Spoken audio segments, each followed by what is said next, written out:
परमेश्वर ने आपको माफ कर दिया है आपकी हर एक बड़ी से बड़ी गलती को, क्योंकि वचन हमें बताता है कि परमेश्वर से सब कुछ संभव है। परमेश्वर के द्वारा माफी अब आपकी जिंदगी को बदल देगी और एक नया रास्ता आपके जीवन में खुल जाता है। बाइबल हमें बताती है कि परमेश्वर हमेशा हमारे पापों को एक गहरे समुद्र में छोड़कर भूल जाते हैं और परमेश्वर का प्रेम हमारी गलतियों को याद नहीं रखता। क्या ये एक बहुत अच्छी बात नहीं है कि परमेश्वर हमारे पापों को माफ भी करता है और भूल भी जाता है। इसी तरह जैसे परमेश्वर यहोवा ने ये नहीं चुना कि वो हमारे पापों या गलतियों को याद रखे, तो हमें भी अपने अपराधियों को या उनकी गलतियों को याद नहीं रखना चाहिए। माफ़ी मांगना हमें शायद छोटी या मुश्किल बात लगती हो, लेकिन बाइबल में माफ़ी के लिए बहुत सारे वायदे हैं। जैसे पहला यूहन्ना 1 उसकी 9 आयत में परमेश्वर हमसे कहते हैं, यदि हम अपने पापों को मान लें तो वे हमारे पापों को क्षमा करने और हमें सब अधर्म से शुद्ध करने में विश्वास योग्य और धर्मी है। वचन में कहीं भी ये नहीं लिखा कि यदि हम अपने पापों को मानेंगे तो परमेश्वर हमसे नाराज हो जाएंगे या फिर हमें सजा देंगे या फिर हमारी निंदा करेंगे। लेकिन बाइबल में बहुत ही आसान शब्दों के द्वारा हमें बताया गया है कि यदि हम अपने पापों को मान लें तो वे हमारे पापों को क्षमा करने और हमें सब अधर्म से शुद्ध करने में विश्वास योग्य और धर्मी है। जब हम अपने पापों को मान लेते हैं तो परमेश्वर यहोवा हमसे हमेशा खुश होते हैं, नाराज नहीं होते। ऐसा नहीं कि परमेश्वर जानते नहीं कि हम क्या गलती करते हैं या कितने गहरे पाप में फंसे हुए हैं, उनको सब पता होता है।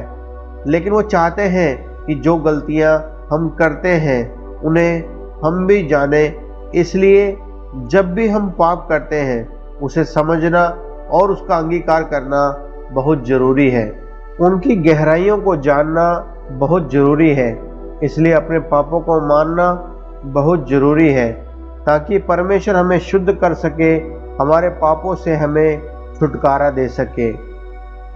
माफ़ी हमारे भविष्य को नहीं बदलती, लेकिन हमारी पिछली ज़िंदगी को साफ करती है, क्योंकि बाइबल में लिखा है रोमियो 3 उसकी 23 और 24 आयत में, इसलिए कि सबने पाप किया है और परमेश्वर की महिमा से रहित हैं, परंतु उसके अनुग्रह से उस छुटकारे के द्वारा जो मसीह यीशु में है सेत में धर्मी ठहराए जाते हैं।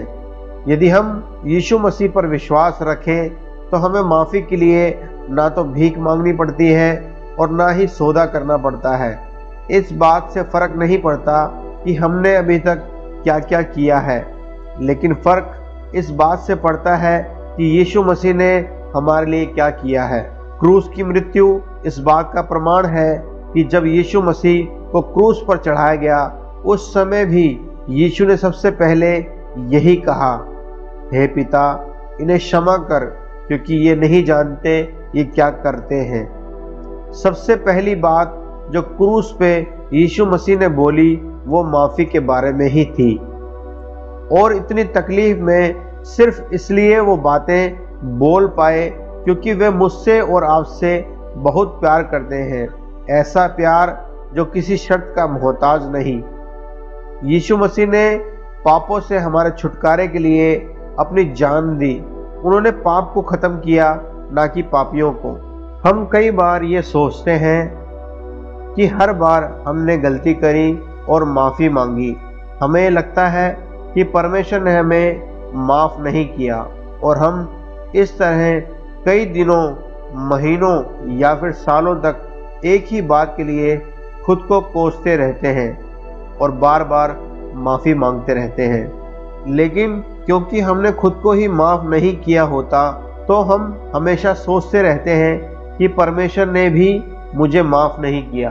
याद रखें, यीशु मसीह ने क्रूस पर अपनी जान दी ताकि मुझे और आपको इन पापों से छुटकारा मिले, और उसके इस बलिदान से ही मैं और आप आज पाप रहित हैं और माफ किए जा चुके हैं।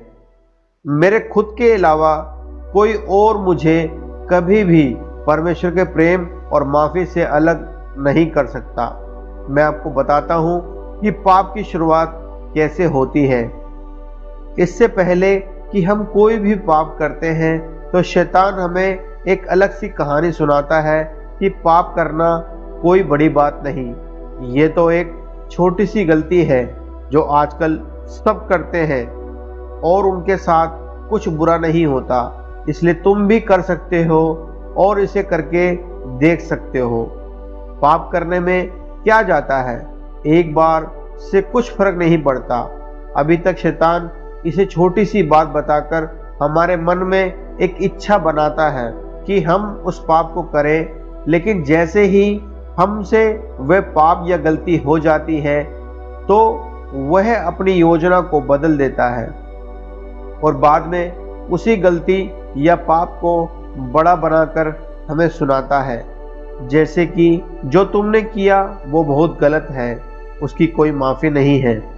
परमेश्वर तुमसे अब हमेशा के लिए नाराज हो गया, तुम्हें अब कभी भी आशीष नहीं मिलेगी, तुम्हें कोई पसंद नहीं करेगा।